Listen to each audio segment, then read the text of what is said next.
Hello guys, welcome back to our channel. आज हम बात करेंगे आपके मार्केटिंग रिसर्च जो आपका सब्जेक्ट है उसके यूनिट 1 के बारे में। तो देख सकते हैं आप यूनिट 1 के अंदर आपका ये पूरा सिलेबस है, मीनिंग, कैरेक्टरिस्टिक्स, इंपॉर्टेंस एंड ये सारे टॉपिक्स जो हैं ये आज हम इस वीडियो के अंदर कवर करेंगे। एंड वीडियो स्टार्ट करने से पहले एक इम्पॉर्टेंट बात आपको मैं बताना चाहता हूँ। आप इसमें देख सकते हैं हमारे मार्केटिंग रिसर्च जो आपका सब्जेक्ट है उसके नोट्स जो हैं जिनकी कॉस्ट 199 है वो आपको सिर्फ 19 रुपीज़ के अंदर मिल रहे हैं फॉर लिमिटेड टाइम। तो अगर आप इसको परचेज करना चाहते हैं तो आप इसके लिए गूगल फॉर्म फिल कर सकते हैं जिसका लिंक है डिस्क्रिप्शन में। राइट, तो चलिए लेट्स बिगिन दिस यूनिट 1। तो देखते हैं यूनिट 1 के सबसे पहले आपके अंदर आएगा इसके अंदर मीनिंग ऑफ मार्केटिंग रिसर्च। ठीक है, तो मार्केटिंग रिसर्च का मतलब होता है मार्केटिंग से रिलेटेड प्रॉब्लम्स हो गई एंड का प्रॉब्लम्स का सिस्टमैटिक तरीके से डेटा कलेक्ट करना, उसका एनालिसिस करना और उसे इंटरप्रेट करना। तो इसके अंदर जो मेन पर्पस होता है बिजनेसेस को कस्टमर्स को समझने, मार्केट कंडीशंस को एनालाइज करने और कंपटीशन को क्लियरली अंडरस्टैंड करने में हेल्प करना, वो भी एक साइंटिफिक मेथड से। तो दैट इज़ आपका मार्केटिंग रिसर्च। तो इसके बारे में और देखते हैं। तो मार्केटिंग रिसर्च मैनेजर्स को रिलायबल और एक्यूरेट इन्फॉर्मेशन प्रोवाइड करता है, रिलायबल इन्फॉर्मेशन और एक्यूरेट इन्फॉर्मेशन प्रोवाइड करता है जिसके बेसिस पे वो प्रोडक्ट, प्राइस और प्रमोशन और डिस्ट्रीब्यूशन से रिलेटेड डिसीजंस ले सकते हैं। ठीक है, तो आपका ये था पूरा मार्केटिंग रिसर्च का पूरा आपका कॉन्सेप्ट था।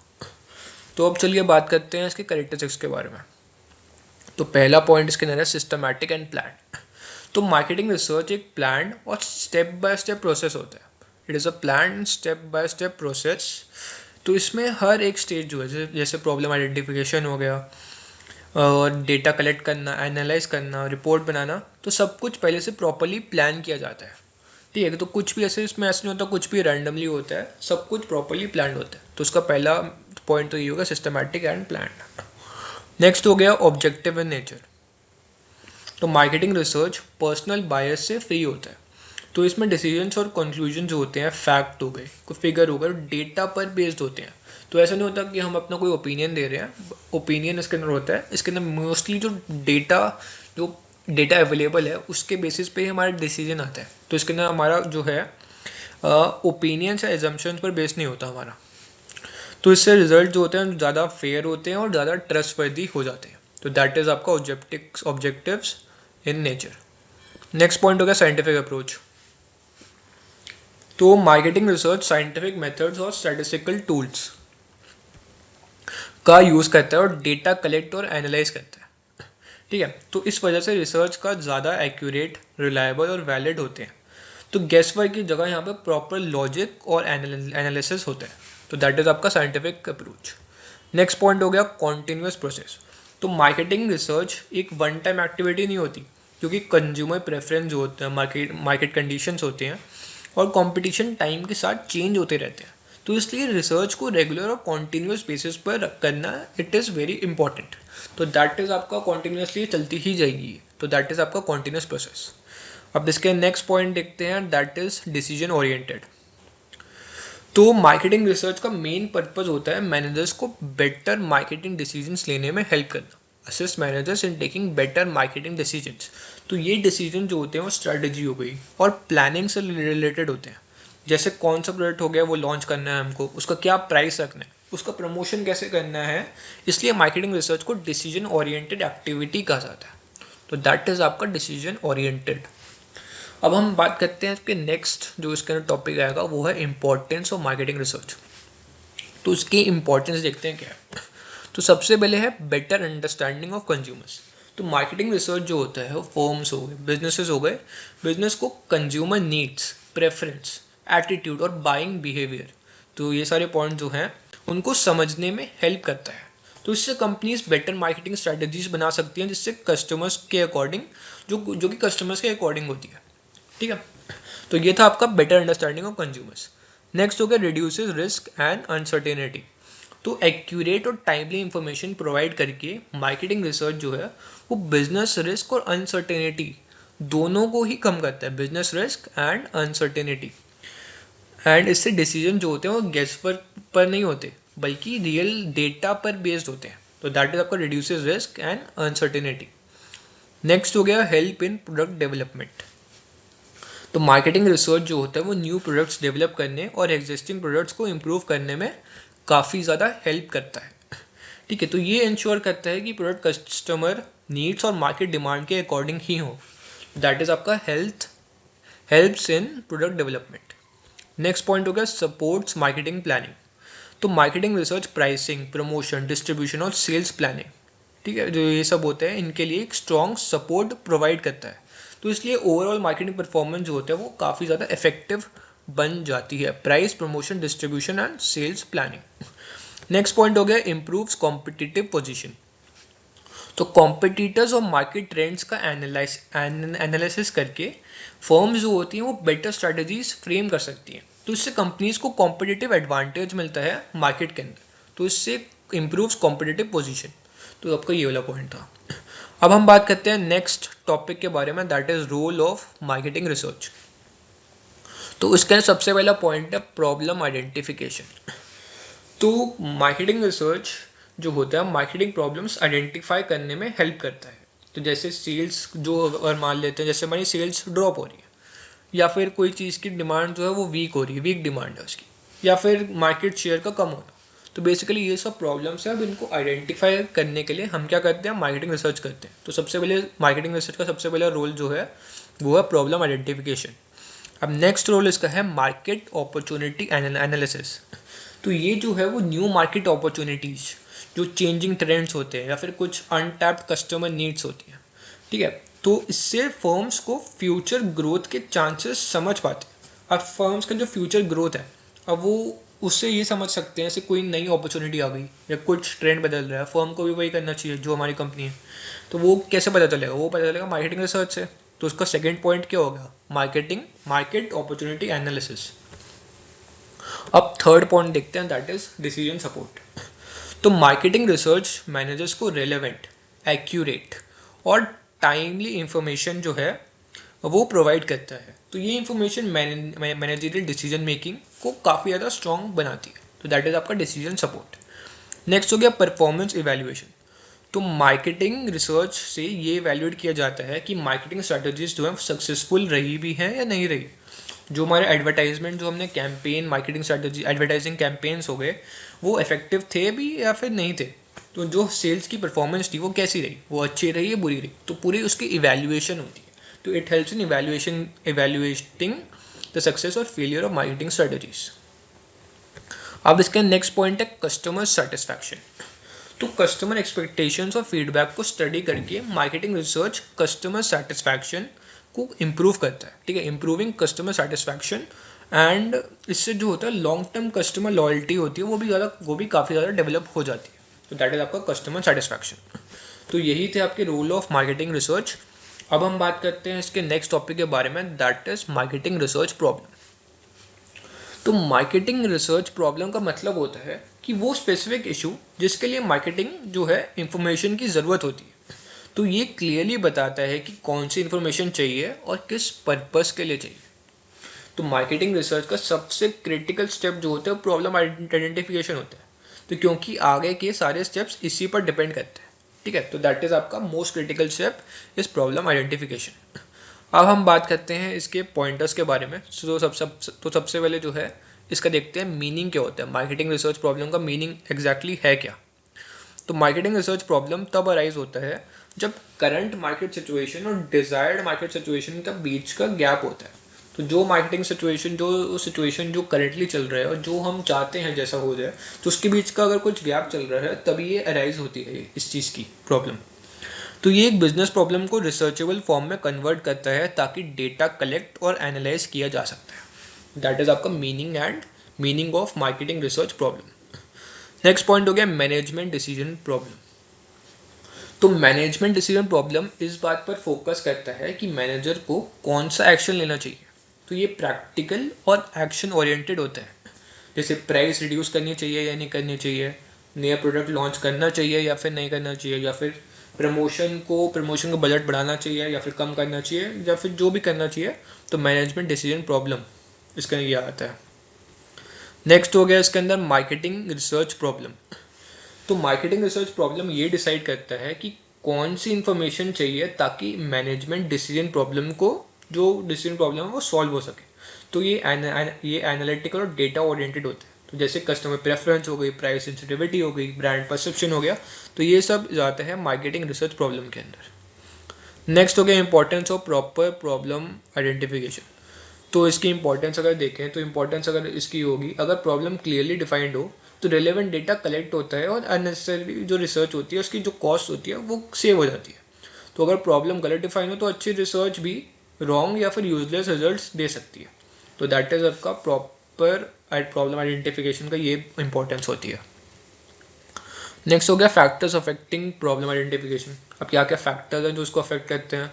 तो सबसे पहले इसका होता है मैनेजरियल ऑब्जेक्टिव्स पर, या फिर सेकंड हो गया मार्केटिंग कंडीशंस जो होती है, डेटा अवेलेबिलिटी हो गई, या फिर रिसर्चर्स की बिजनेस अंडरस्टैंडिंग पर। तो ये सब फैक्टर्स होते हैं जो इसको अफेक्ट करते हैं। अब हम बात करते हैं टाइप्स ऑफ मार्केट रिसर्च के बारे में।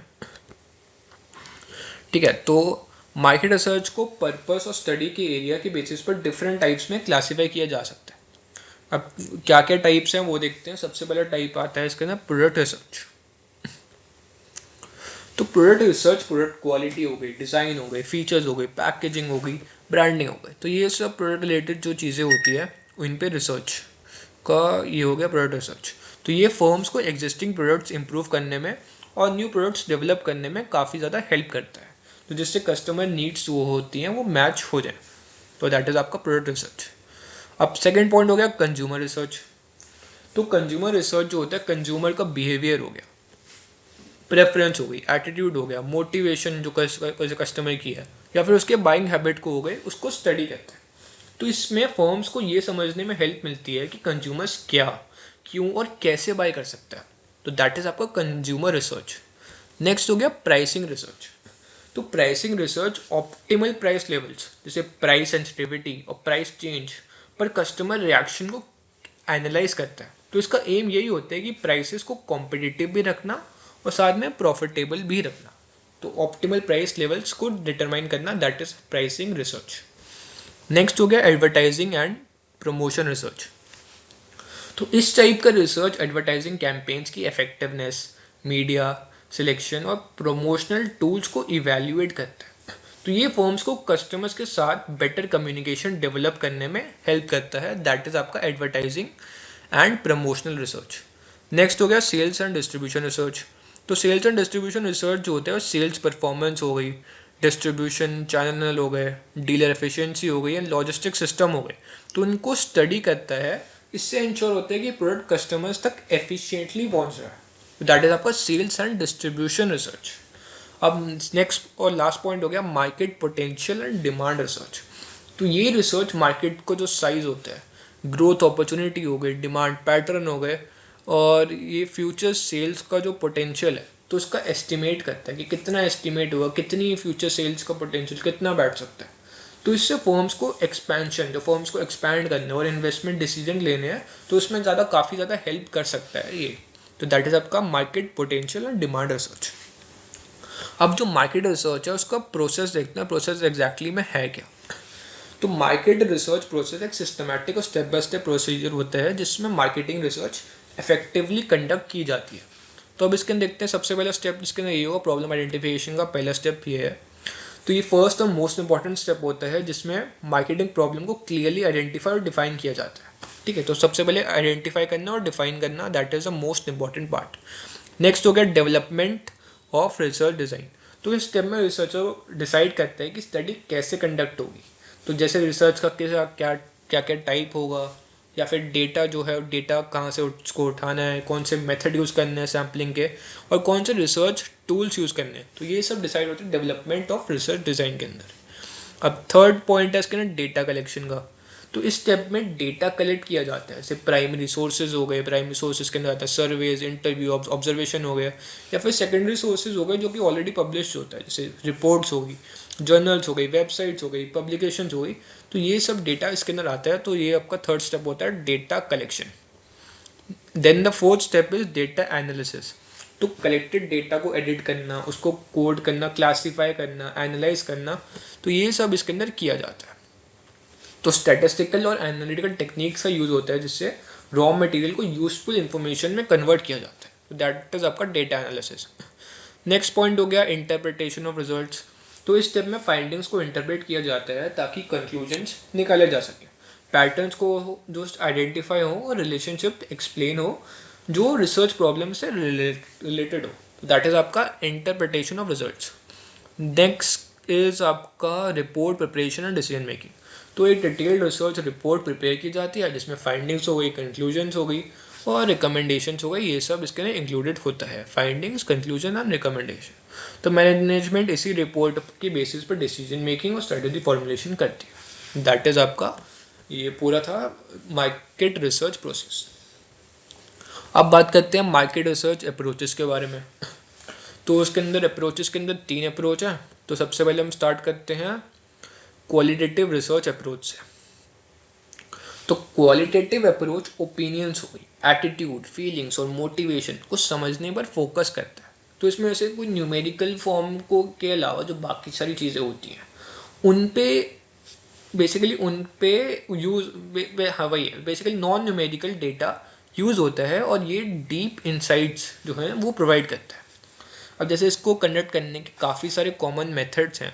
तो जैसे होता है फोकस ग्रुप हो गया, फोकस ग्रुप डिस्कशन हो गया, इन डेप्थ इंटरव्यू हो गए, ऑब्जर्वेशन हो। तो बेसिकली इसमें सब नॉन न्यूमेरिक चीज़ें आती हैं, जैसे क्वांटिटेटिव चीज़ें नहीं आती, क्वालिटेटिव जो भी होती हैं, फीलिंग्स, एटीट्यूड, मोटिवेशन, ये सब आता है। नेक्स्ट हो गया क्वांटिटेटिव रिसर्च अप्रोच। तो क्वांटिटेटिव रिसर्च जो होता है न्यूमेरिकल डेटा और स्टैटिस्टिकल एनालिसिस पर बेस्ड होता है। तो ये तब यूज होता है जब प्रॉब्लम क्लियरली डिफाइंड हो और रिजल्ट्स को मेजर और जनरलाइज करना हो। अब जैसे इसके कॉमन मेथड अगर देखें तो सर्वेज, क्वेश्चनियर और experiment, that is common methods of quantitative research approach. Next जो आता है that is mix research approach. तो मिक्स्ड अप्रोच में क्वालिटेटिव और क्वांटिटेटिव दोनों मेथड्स का यूज होता है। तो इससे डीप अंडरस्टैंडिंग भी मिलती है और मेजरेबल रिजल्ट्स भी, जिससे रिसर्च जो होते हैं वो ज़्यादा कॉम्प्रिहेंसिव हो गई, वो ज़्यादा कॉम्प्रिहेंसिव बन जाती है। तो दैट इज आपका मिक्स रिसर्च अप्रोच। अब हम बात करते हैं आपके एक्सप्लोरेटरी रिसर्च डिज़ाइन। ये आपका नया टॉपिक है, एक्सप्लोरेटरी रिसर्च डिज़ाइन। तो इसके अंदर आपका स्टार्ट करते हैं इसको। सबसे पहले देखते हैं ये होता क्या एग्जैक्टली में। तो एक्सप्लोरेटरी रिसर्च डिज़ाइन तब यूज़ किया जाता है जब मार्केटिंग रिसर्च प्रॉब्लम क्लियर नहीं होता या फिर वेग और पोरली डिफाइंड होता है। तो बेसिकली जब मार्केट जो प्रॉब्लम है हमारे पास वो क्लियरली डिफाइंड नहीं है, तो तब हम यूज़ करते हैं एक्सप्लोरेटरी रिसर्च डिज़ाइन।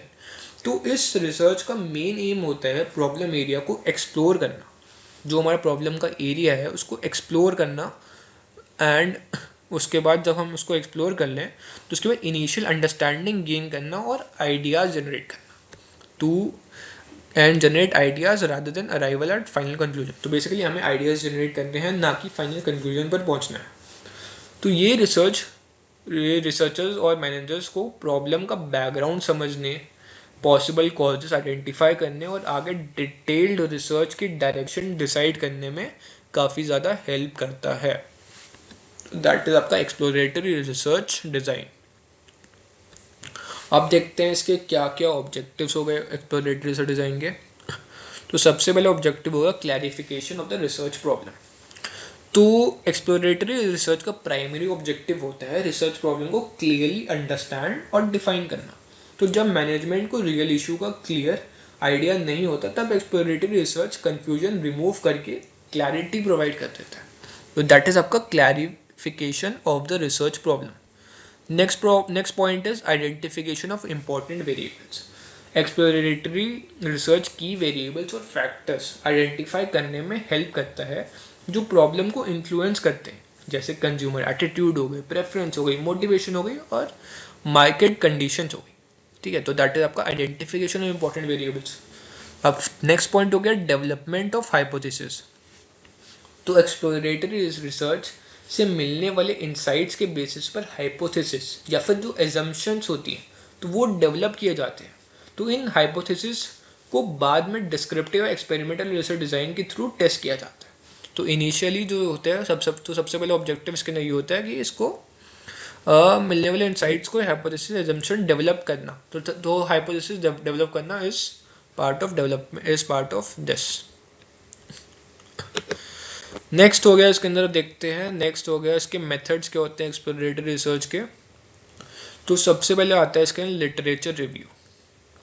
तो इस मेथड में एग्जिस्टिंग सोर्सेज जैसे बुक्स हो गई, जर्नल्स हो गए, रिसर्च पेपर, रिपोर्ट्स और ऑनलाइन डेटाबेसेस का स्टडी किया जाता है। तो ये रिसर्चर को बैकग्राउंड नॉलेज, डेटा और प्रीवियस फाइंडिंग्स समझने में काफ़ी ज़्यादा हेल्प करता है। तो सबसे पहला मेथड इसका होता है लिटरेचर रिव्यू करना, जो एग्जिस्टिंग बुक्स वगैरह हो गए उनको पढ़ना, उनको स्टडी करना और उनसे काफ़ी ज़्यादा इन्फॉर्मेशन निकालना।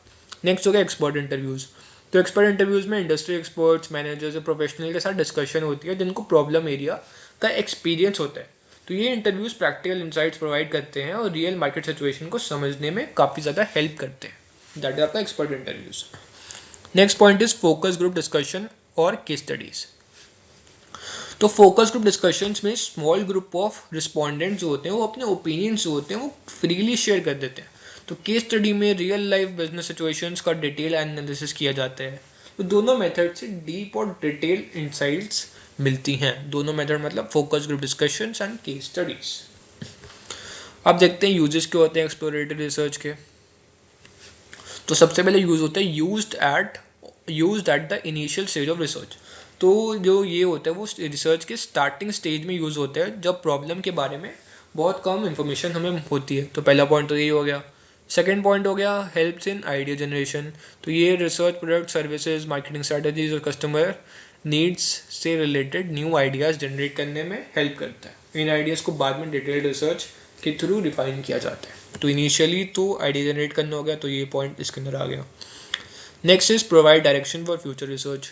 तो एक्सप्लोरेटरी रिसर्च जो होता है फाइनल आंसर्स नहीं देता, लेकिन डिस्क्रिप्टिव और एक्सपेरिमेंटल रिसर्च के लिए क्लियर डायरेक्शन प्रोवाइड करता है। तो दैट इज आपका थर्ड पॉइंट। अब इसके कुछ लिमिटेशन भी इतने सारे इसके बेनिफिट्स हमने देखे, इसके क्या क्या यूजेस थे बेसिकली, तो अब इसके कुछ लिमिटेशन भी हैं। तो रिसर्च जो होती हैं आर नॉट कंक्लूसिव। तो एक्सप्लोरेटरी रिसर्च की फाइंडिंग्स प्रिलिमिनरी होती हैं। तो बेसिकली इसलिए इन्हें फाइनल सोल्यूशन नहीं माना जाता। जो भी हम रिसर्च करते हैं वो फाइनल सोल्यूशन के थ्रू नहीं आ सकते, वो सिर्फ एक रिसर्च का सिर्फ स्टार्ट है। तो दैट इज आपका results are not conclusive. Next point हो गया लिमिटेड स्कोप ऑफ जनरलाइजेशन। तो क्योंकि एक्सप्लोरेटरी रिसर्च में usually small samples, qualitative methods use होते हैं, तो इसलिए रिजल्ट्स को पूरी पॉपुलेशन पर जनरलाइज नहीं किया जा सकता। तो दैट इज आपका limited scope of generalization. Next point हो गया सब्जेक्टिव इंटरप्रिटेशन। तो रिजल्ट सब्जेक्टिव हो सकते हैं क्योंकि ये रिसर्चर को इंटरप्रिटेशन और रिस्पोंडेंट्स के ओपिनियंस पर डिपेंड करते हैं। तो दैट इज आपका सब्जेक्टिव इंटरप्रिटेशन। क्योंकि जो रिसर्च जो हम ये करते हैं, आपने देखा होगा फोकस ग्रुप डिस्कशन हो गए, केस स्टडीज़ हो गई, ये सब हो गया। तो बेसिकली जो हमारे रिस्पोंडेंट्स हैं ये उनके बेसिस पर होते हैं, जो उनका ओपिनियन होता है उनके बेसिस पर हम उनका करते हैं। तो दैट इज सब्जेक्टिव। अब बात करते हैं हमारे नेक्स्ट टॉपिक के बारे में, that is longitudinal research design. तो सबसे पहले देखते हैं ये होता क्या है। तो लॉन्गिट्यूडनल रिसर्च डिज़ाइन एक ऐसा रिसर्च डिज़ाइन होता है जिसमें सेम रिस्पोंडेंट्स ग्रुप से यूनिट्स को लंबे टाइम पीरियड तक बार बार स्टडी किया जाता है। तो उसमें data different points of time पर कलेक्ट किया जाता है ताकि चेंजेस, ट्रेंड्स और पैटर्न्स ऑब्जर्व किए जा सके। जैसे कंज्यूमर बिहेवियर हो गया, एटीट्यूड हो गया, प्रेफरेंस हो गया या फिर मार्केट परफॉर्मेंस हो गई। तो वन टाइम स्टडी के अनलाइक तो बेसिकली लॉन्गिट्यूडनल रिसर्च मार्केटर्स को ये समझने में हेल्प करता है कि चेंजेस कैसे और क्यों टाइम के साथ होते हैं। इसलिए लॉन्ग टर्म प्लानिंग और स्ट्रैटेजी फॉर्मुलेशन के लिए ये बहुत ज़्यादा यूजफुल होता है। दैट इज आपका लॉन्गिट्यूडनल रिसर्च डिज़ाइन। अब देखते हैं इसके ऑब्जेक्टिव्स क्या होते हैं। Study changes over time. तो इस रिसर्च का मेन ऑब्जेक्टिव होता है consumer behaviour, brand preference, attitude, usage patterns में होने वाले चेंजेस को टाइम के साथ ऑब्जर्व करना, टाइम के साथ उसको मेजर करना, ऑब्जर्व एंड मेजर। तो ये सब जो चेंजेस होते हैं कंज्यूमर बिहेवियर में, प्रेफरेंस में, एटीट्यूड में, तो ये टाइम के साथ कैसे बदलते हैं, तो उनको स्टडी करना, ऑब्जर्व करना, मेजर करना, दैट इज आपका लॉन्गिट्यूडनल रिसर्च डिज़ाइन का पहला ऑब्जेक्टिव है, study changes over time. Next हो गया आइडेंटिफाई लॉन्ग टर्म ट्रेंड्स। तो longitudinal research long term market trends identify करने में हेल्प करता है जैसे डिमांड में चेंज या फिर ब्रांड लॉयल्टी का इंक्रीज होना या फिर डिक्रीज होना, कंज्यूमर लाइफस्टाइल पैटर्न्स के अंदर शिफ्ट आना। तो दैट इज आपका आइडेंटिफाई लॉन्ग टर्म ट्रेंड्स। तो नेक्स्ट पॉइंट इसके अंदर हो गया major long term impact of marketing activities. तो ये research advertising, pricing changes, product modification और प्रमोशनल स्ट्रैटेजीज जो होती हैं उनके जो लॉन्ग टर्म इफेक्ट्स होते हैं, तो उनके लॉन्ग टर्म इफेक्ट्स होते हैं उनको मेजर करना। तो दैट इज आपका इसका थर्ड पॉइंट ये था। अब देखते हैं nature of longitudinal research design क्या बैठेगा। तो दैट इज फर्स्ट इसका होगा टाइम बेस्ड एंड रिपीटेटिव। तो डेटा को रेगुलर इंटरवल्स पर कलेक्ट किया जाता है, जैसे वीकली, मंथली, ईयरली। तो इससे टाइम के साथ डेवलपमेंट ट्रैक किए जाते हैं कि कितना डेवलप हुआ है, वीकली अगर देखें, मंथली देखें या फिर ईयरली देखें। नेक्स्ट हो गया सेम सैंपल और पैनल। तो इस रिसर्च के अंदर सेम रिस्पॉन्डेंट्स होते हैं, उनको बार बार ही स्टडी किया जाता है, तभी तो हमको पता चलेगा कि उनके में क्या चेंजेस हैं over a period of time. तो दैट इज आपका सेम सैंपल और पैनल। Structured and planned. तो लॉन्गिट्यूडिनल रिसर्च वेल प्लान्ड और स्ट्रक्चर्ड होता है। इसमें फिक्स वेरिएबल्स होते हैं, फिक्स मेथड्स होते हैं और काफ़ी सारी चीज़ें फिक्स होती हैं ताकि एक्यूरेसी और रिलायबिलिटी जो है वो बनी रहे। अब इसके यूजेस देख लेते हैं, क्या क्या यूजेस हैं इसके। तो brand loyalty and brand switching studies. तो ये रिसर्च रिपीट परचेज बिहेवियर हो गया, ब्रांड लॉयल्टी हो गई और ब्रांड स्विचिंग बिहेवियर को टाइम के साथ स्टडी करने के लिए यूज़ होता है। तो दैट इज का फर्स्ट पॉइंट। सेकेंड पॉइंट हो गया market trend and demand analysis. तो लॉन्गिट्यूडिनल रिसर्च फर्म्स को मार्केट ग्रोथ, मार्केट डिक्लाइन और कंज्यूमर प्रेफरेंस शिफ्ट्स का लॉन्ग पीरियड में एनालाइज करने में हेल्प करता है। तो दैट इज आपका market trend and demand analysis. Third point हो गया इवैल्यूएशन ऑफ मार्केटिंग स्ट्रेटेजीज। तो इस डिज़ाइन का use advertising campaigns, pricing strategies और प्रोडक्ट चेंजेस की लॉन्ग टर्म इफेक्टिवनेस इवैल्यूएट करने के लिए होता है। दैट इज आपका थर्ड पॉइंट, ये यहाँ पे यूज़ होता है। अब लिमिटेशन देखते हैं इसके। टाइम कंज्यूमिंग होता है, ये हाई कॉस्ट होता है और पैनल एट्रिशन। तो सबसे पहले टाइम कंज्यूमिंग देखें तो लॉन्गिट्यूडिनल रिसर्च में बहुत ज़्यादा टाइम लगता है, तो जिससे डिसीजन मेकिंग डिले हो सकती है। तो that is of time consuming. अब सेम रिस्पॉन्डेंट्स को मेंटेन करना, उनको बार बार डेटा कलेक्ट करना, उनसे वो काफ़ी ज़्यादा कॉस्टली हो सकता है, क्योंकि हम किसी को अब थोड़े बहुत लोगों को हम बार बार बुला रहे हैं उन्हीं लोगों को, तो उसके लिए काफ़ी ज़्यादा कॉस्ट भी लग जाती है। अब नेक्स्ट हो गया पैनल एट्रिशन। तो टाइम के साथ रिस्पॉन्डेंट्स ड्रॉप आउट हो सकते हैं या फिर इंटरेस्ट लूज कर सकते हैं, कि जो लोग हमारे साथ जुड़े हैं वो मे बी आज जुड़े हैं बट आज से कुछ टाइम बाद, कुछ हफ्तों बाद, कुछ महीने बाद हमारे साथ ना जुड़े, इसकी पूरी पॉसिबिलिटी है। तो इससे इनकम्प्लीट डेटा और रिड्यूस्ड रिलायबिलिटी का प्रॉब्लम आ सकता है। तो दैट इज एक प्रॉब्लम ये भी है panel attrition, may be drop out हो जाए या फिर जो पैनलिस्ट है वो इंटरेस्ट लूज कर बेसिकली हमारे पास से चले जाए। तो दैट इज आपका पैनल एट्रिशन। अब बात करते हैं इसके अंदर थर्ड और लास्ट रिसर्च डिज़ाइन के बारे में। दैट इज आपका एक्सपेरिमेंटल रिसर्च डिज़ाइन।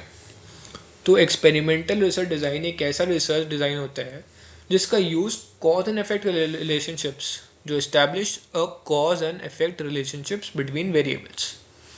तो इस डिज़ाइन में रिसर्चर जानबूझकर एक फैक्टर को चेंज करता है और उसका इफेक्ट दूसरे फैक्टर पर ऑब्जर्व करता है। The researcher deliberately changes one factor and observes its effect on another factor while keeping other condition constant. तो जबकि बाकी सारी condition जो होती है उनको constant रखता है। It is mainly used when marketers want to know what will happen if a specific marketing action is taken, such as changing prices, advertisement और packaging. तो ये research तब यूज होता है जब marketers ये जानना चाहता है कि अगर कोई स्पेसिफिक मार्केटिंग एक्शन लिया जाए तो उससे क्या होगा, जैसे प्राइस चेंज हो गया, या फिर एडवर्टाइजमेंट चेंज हो गया, फिर पैकेजिंग चेंज हो गया। तो दैट इज आपका एक्सपेरिमेंटल रिसर्च डिजाइन। अब बात करते हैं इसके ऑब्जेक्टिव्स क्या होते हैं। Establish cause and effect relationship. The primary objective is to determine whether a change in one variable causes a change in another. इसका प्राइमरी ऑब्जेक्टिव यही होता है डिटरमाइन करना कि एक वेरिएबल में चेंज दूसरे वेरिएबल में चेंज लाता है या फिर नहीं लाता। तो दैट इज आपका establish cause and effect relationship. Next point हो गया टेस्ट मार्केटिंग स्ट्रेटजीज। तो experimental research different marketing strategies को टेस्ट करने में हेल्प करता है, जैसे एडवर्टाइजमेंट्स हो गई, प्रमोशंस हो गए, प्राइसिंग मेथड्स हो गए, प्रोडक्ट फीचर्स हो गए। इन सब की जो स्ट्रेटजी होती है उनको टेस्ट करना, बेसिकली ये वर्क ढंग से कर रहे हैं या फिर नहीं कर रहे हैं। नेक्स्ट पॉइंट होगा सपोर्ट मैनेजरियल डिसीजन मेकिंग। तो एक्सपेरिमेंट्स के रिजल्ट्स क्लियर और रिलायबल एविडेंस प्रोवाइड करते हैं। इससे मैनेजर्स को सबसे इफेक्टिव मार्केटिंग ऑप्शन चूज करने में काफ़ी ज़्यादा हेल्प मिलती है। तो दैट इज इसका थर्ड ऑब्जेक्टिव ये होता है सपोर्ट मैनेजरियल डिसीजन मेकिंग। अब नेक्स्ट इसके अंदर देखते हैं nature of experimental research design. Number 1 point है इसके अंदर है कंट्रोल्ड नेचर। तो रिसर्च इन्वायरमेंट को रिसर्च कंट्रोल करता है ताकि एक्सटर्नल फैक्टर्स जो कि एक्सटर्नल फैक्टर्स होते हैं एक्सटर्नल फैक्टर्स को इन्फ्लुएंस ना करें। तो बेसिकली रिसर्च इन्वायरमेंट को रिसर्चर कंट्रोल करता है ताकि एक्सटर्नल फैक्टर्स जो होते हैं वो रिजल्ट्स को इन्फ्लुएंस ना करें। तो दैट इज इसका पहला पॉइंट ये हो गया। नेक्स्ट पॉइंट देखते हैं यूज ऑफ वेरिएबल्स। तो इसके अंदर इस रिसर्च में मेनली 2 वेरिएबल यूज होते हैं, जैसे इंडिपेंडेंट वेरिएबल और डिपेंडेंट वेरिएबल। तो इंडिपेंडेंट होता है जो कॉज हो गया, और डिपेंडेंट हो गया जो इंडिपेंडेंट वेरिएबल को हम चेंज करते हैं तो उससे क्या इफेक्ट आता है, वो डिपेंडेंट वेरिएबल हो गया। अब जैसे सच एज प्राइस और एडवर्टाइजमेंट। अब जैसे प्राइस जो हो गया वो इंडिपेंडेंट वेरिएबल, तो अगर हमने प्राइस बढ़ा दिया तो प्राइस बढ़ाने से क्या इफेक्ट पड़ेगा, हो सकता है कि हमारी सेल्स जो होती है वो कम हो जाए। वहीं अगर हम प्राइस कम कर दें तो हो सकता है ये हमारा कॉज हो गया, और इसका इफेक्ट क्या होगा कि हमारी सेल्स जो है वो बढ़ गई, कम प्राइस पे ज़्यादा सेल्स हो रही है। तो दैट इज आपका independent variable and dependent variable. Next हो गया कंट्रोल एंड एक्सपेरिमेंटल ग्रुप्स। तो रिस्पोंडेंट्स को 2 ग्रुप्स में डिवाइड किया जाता है, जैसे कंट्रोल ग्रुप हो गया और एक्सपेरिमेंटल ग्रुप हो गया। अब कंट्रोल ग्रुप क्या होता है, जिसमें कोई चेंज नहीं होता।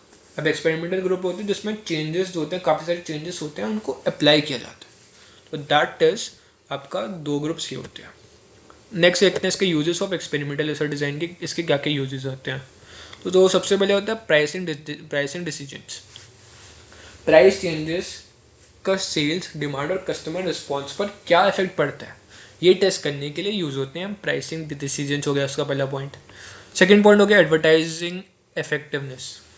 डिफरेंट एडवर्टाइजमेंट्स, मैसेजेस और मीडिया को कंपेयर करके सबसे इफेक्टिव ऑप्शन जो होता है उसको आइडेंटिफाई करना। तो ये इसका सेकेंड यूज हो गया। थर्ड यूज हो गया प्रोडक्ट एंड पैकेजिंग टेस्टिंग। तो फुल स्केल मार्केट लॉन्च से पहले न्यू प्रोडक्ट्स, पैकेजिंग डिजाइंस और फीचर्स को टेस्ट करने के लिए यूज होता है। तो दैट इज आपका थर्ड पॉइंट हो गया प्रोडक्ट एंड पैकेजिंग टेस्टिंग। अब देखते हैं इसकी लिमिटेशन क्या हो गई। तो सबसे बड़ी लिमिटेशन है आर्टिफिशियल रिसर्च एनवायरनमेंट। तो एक्सपेरिमेंट जो होते हैं वो मोस्टली कंट्रोल्ड सेटिंग में कंडक्ट किए जाते हैं, जो कि रियल मार्केट कंडीशंस को फुल्ली रिप्रेजेंट नहीं करते। ठीक है, जो कंट्रोल सेटिंग हो गई, कोई लिमिटेड जगह पे हमने कोई टेस्ट कर दिया, कुछ कर दिया, तो वो पूरी मार्केट का हमें वो नहीं बताते कि पूरी मार्केट के अंदर जो रियल लाइफ सिचुएशन है उससे मैच हो। That is not compulsory. Second point हो गया हाई कॉस्ट एंड कॉम्प्लेक्सिटी। तो एक्सपेरिमेंट्स को डिज़ाइन और कंडक्ट करना एक्सपेंसिव और टाइम कंज्यूमिंग होता है, तो स्पेशली लार्ज मार्केट्स के अंदर तो इसकी ज़्यादा कॉस्ट भी होती है और थोड़ा कॉम्प्लेक्स भी हो जाता है, टाइम कंज्यूमिंग, और लार्ज मार्केट होता है तो वहाँ पे कॉम्प्लेक्सिटी भी काफ़ी ज़्यादा बढ़ जाती है। नेक्स्ट पॉइंट हो गया इसके लिमिटेड प्रैक्टिकल एप्लीकेबिलिटी। तो हर मार्केटिंग प्रॉब्लम को एथिकली या प्रैक्टिकली एक्सपेरिमेंट जो है वो नहीं किया जा सकता, इसलिए इसका यूज़ जो होता है वो थोड़ा लिमिटेड होता है। ऐसा नहीं होता कि हर जगह हम इसको यूज़ कर रहे हैं, कुछ लिमिटेड यूज़ होता है इसका। तो that is limited practical applicability. अब बात करते हैं हम इस यूनिट के लास्ट टॉपिक के बारे में, that is data collection techniques. तो डेटा कलेक्शन टेक्निक्स का मतलब होता है कि वो मेथड्स जिनके थ्रू मार्केटिंग रिसर्च के लिए इंफॉर्मेशन कलेक्ट की जाती है। अब जैसे रिसर्च फाइंडिंग्स की क्वालिटी काफ़ी हद तक डिपेंड करती है कि डेटा कितना एक्यूरेट और कितना अप्रोप्रिएट तरीके से कलेक्ट किया गया है। अब जैसे ठीक है, तो बेसिकली ये होता है डेटा कलेक्शन टेक्निक्स क्या है। अब बेसिकली डेटा जो है मेनली 2 सोर्सेज से कलेक्ट किया जाता है। तो सबसे पहले है प्राइमरी और उसके बाद हम पढ़ेंगे सेकेंडरी। तो सबसे पहले प्राइमरी जो होता है, प्राइमरी डेटा वो डेटा होता है जो रिसर्चर खुद फर्स्ट हैंड कलेक्ट करता है किसी स्पेसिफिक रिसर्च पर्पस के लिए। तो ये डेटा ओरिजिनल होता है और स्टडी के लिए ज़्यादा रेलेवेंट होता है। तो दैट इज आपका प्राइमरी डेटा कलेक्शन टेक्निक। तो अब इसके अंदर देखते हैं क्या क्या इसकी टेक्निक्स होती हैं। तो सबसे पहले इसके अंदर है सर्वे मेथड। तो सर्वे मेथड में डेटा रिस्पॉन्डेंट से क्वेश्चंस पूछकर कलेक्ट किया जाता है, जो क्वेश्चनियर होगा या फिर इंटरव्यूज के थ्रू होता है।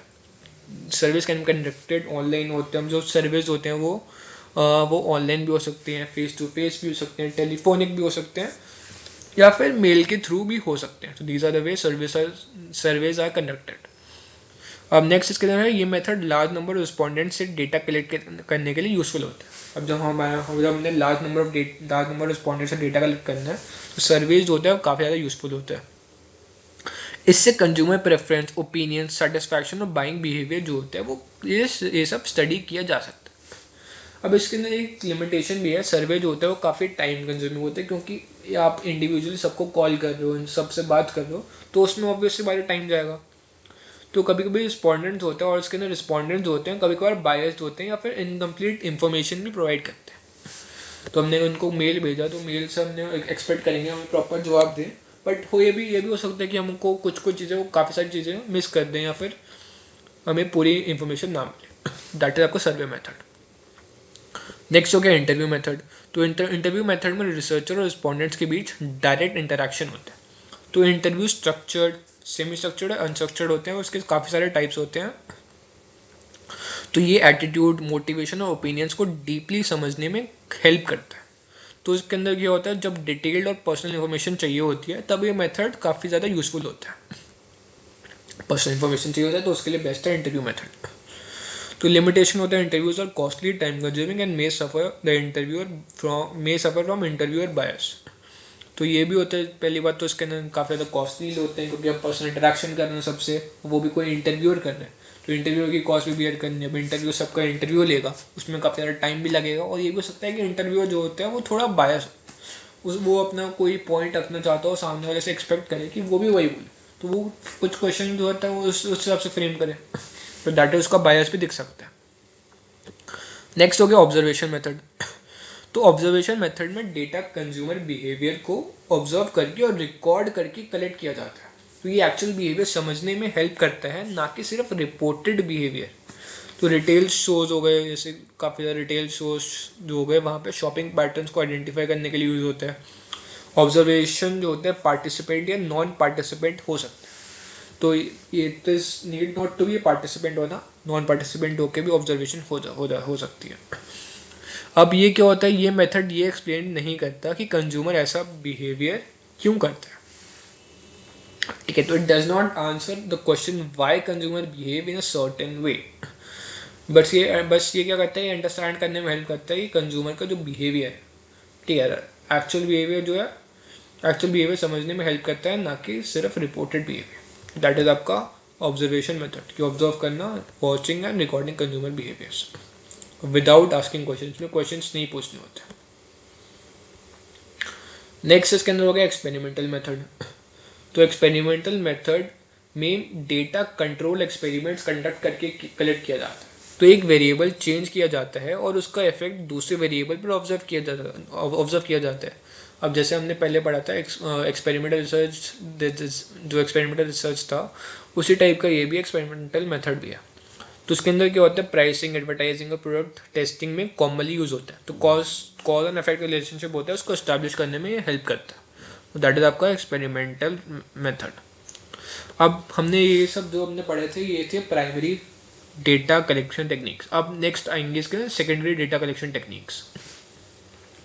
तो सेकेंडरी डेटा कलेक्शन टेक्निक्स जो होती है वो डेटा होता है जो पहले ही किसी और के द्वारा कलेक्ट और पब्लिश किया जा चुका. ठीक है, अलग अलग पर्पसेस के लिए वो कलेक्ट किया हुआ है पहले से और उसको पब्लिश भी हुआ है डेटा. देखते हैं इसके क्या क्या पॉइंट होते हैं. सबसे पहले होता है इंटरनल सोर्सेज. तो इंटरनल सोर्सेज वो डेटा होते हैं जो ऑर्गेनाइजेशन के अंदर ही अवेलेबल होते हैं, जैसे उनके सेल्स रिकॉर्ड हो गए, कस्टमर डेटाबेसेस हो गए, या फिर प्रीवियस रिसर्च रिपोर्ट हो गई, फाइनेंशियल स्टेटमेंट्स हो गई. ये सब डेटा जो ऑर्गेनाइजेशन के अंदर ही होता है. नेक्स्ट हो गया एक्सटर्नल पब्लिश सोर्सेज. तो ये डेटा आउटसाइड ऑर्गेनाइजेशन के द्वारा पब्लिश किया जाता है, जैसे गवर्नमेंट की पब्लिकेशन हो गई, गवर्नमेंट का कोई सेंसस जो होता है वो हो गया, इकोनॉमिक सर्वे हो गया, रिसर्च जर्नल हो गए, बुक्स हो गए, ट्रेड मैगजीन्स हो गई. ये जो एक्सटर्नल होते हैं हमारे ऑर्गेनाइजेशन के बाहर होते हैं, तो that is external publish sources. Third इसके अंदर हो गया ऑनलाइन सोर्सेज. तो ऑनलाइन सोर्सेज में ऐसे वेबसाइट्स हो गई, वेरियस डेटाबेसेस हो गए, ऑनलाइन रिसर्च पोर्टल्स इंक्लूडेड होते हैं, जैसे कोई कंपनी की दूसरी कंपनी की वेबसाइट हो गई, कोई मार्केट रिसर्च हुई थी उसकी रिपोर्ट हो गई, और ऑनलाइन सर्वे एंड डेटाबेस हो गए. तो बेसिकली आपका यही चैप्टर एंड होता है, यही यूनिट 1 इतना ही था। एंड गाइज अगर आपको इस सब्जेक्ट के नोट्स चाहिए तो आप जल्दी से गूगल फॉर्म भर दो, लिमिटेड सीट्स हैं इसके अंदर, लिमिटेड लोगों के लिए हैं। And the cost is only ₹19, not 199 जो अर्लियर प्राइस था, it is only ₹19। And guys अगर आपको इसके बाकी यूनिट्स भी चाहिए तो प्लीज़ कमेंट सेक्शन में लिख दो वी वांट यूनिट 2, बिकॉज अगर आप लोगों की डिमांड नहीं है तो मेरा कोई पॉइंट नहीं है वीडियो बनाने का। तो गाइज प्लीज़ कमेंट में अपने दोस्तों को भी शेयर करना, वीडियो को लाइक कर देना, सब्सक्राइब कर देना एंड अपने फ्रेंड्स के लिए शेयर करना। If you want part 2 please comment we want part 2। And thank you so much for watching this video and see you in the next video. Thank you.